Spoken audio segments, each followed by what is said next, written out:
दोस्तों, बागेश्वर धाम के कथावाचक पंडित धीरेन्द्र कृष्ण शास्त्री इन दिनों काफी चर्चा में हैं।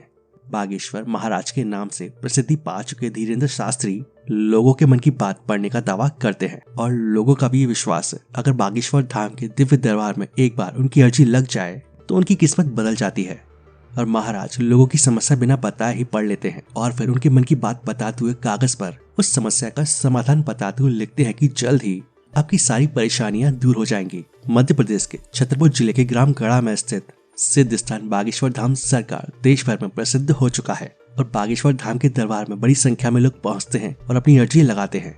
लेकिन एक बड़ा सवाल ये उठता है कि आखिर बाबा लोगों के मन की बात कैसे जान लेते हैं? आखिर इसके पीछे का असल रहस्य क्या है? बागेश्वर सरकार का दावा है कि उनके पास ऐसी शक्ति है कि वो लोगों के मन की बात जान लेते हैं।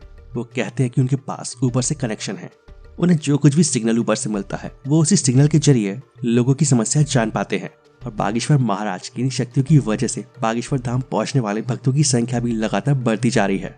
तो आखिर बागेश्वर महाराज लोगों के मन की बात कैसे जान पाते हैं? ये सवाल बहुत से लोगों के दिमाग में घुसता रहता है। लोगों का मानना है कि बागेश्वर महाराज के सामने जाते ही वो लोगों के मन की बात जान जाते हैं और उनकी समस्याओं का निराकरण भी कर देते हैं और लोग उन्हें चमत्कारिक शक्तियों से पूर्ण मानते हैं, और जबकि वो खुद को ईश्वर का आशीर्वाद और हनुमान जी की कृपा मानते हैं। लेकिन कुछ एक्सपर्ट्स का मानना है कि ये एक तरह की आर्ट होती है। जब हम कुछ सोचते हैं तो हमारे चेहरे पर उसी तरह के भाव आते हैं और जिसे कुछ लोग पढ़ सकते हैं, जैसे कि ब्रेल लिपि के सहारे बिना देख पाने वाले लोग भी पढ़ लेते हैं। और ठीक ऐसे ही मेंटलिस्ट भी होते हैं और जो लोगों के चेहरे के भाव पढ़ लेते हैं। और देश दुनिया में कई ऐसे मेंटलिस्ट हैं जो इस तरह के भाव पढ़ लेते हैं।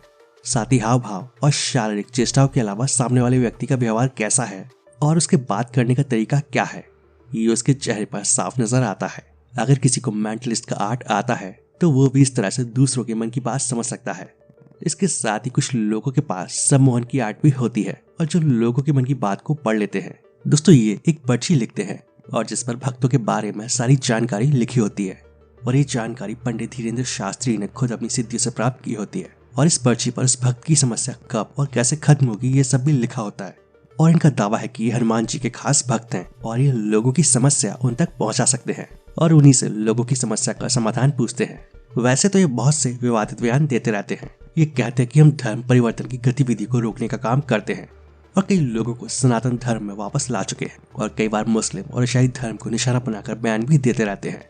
और जब इनसे ये पूछा गया कि अगर कोई मुस्लिम इनके पास अपनी समस्या लेकर आए तो क्या वो उसके लिए बालाजी से प्रार्थना करेंगे, तो इन्होंने कहा हाँ बिल्कुल करेंगे। हमारे दरबार में बहुत से मुस्लिम और ईसाई लोग भी आते हैं।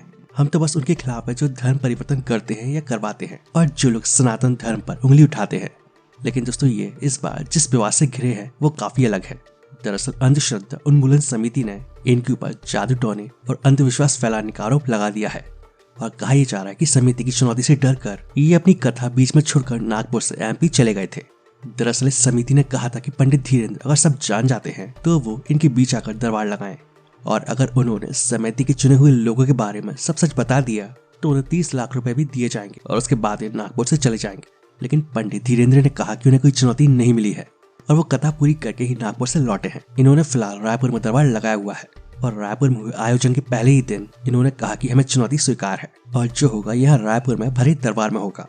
और चुनौती के अनुसार अगर इन्होंने सब सच बता दिया तो उन्हें जिंदगी भर इनका गुलाम बनकर रहना पड़ेगा। और ये थे धीरेन्द्र शास्त्री के शब्द। और साथ ही उन्होंने ये भी कहा कि उन्हें हमारे दरबार में लोगों की सेवा करनी होगी।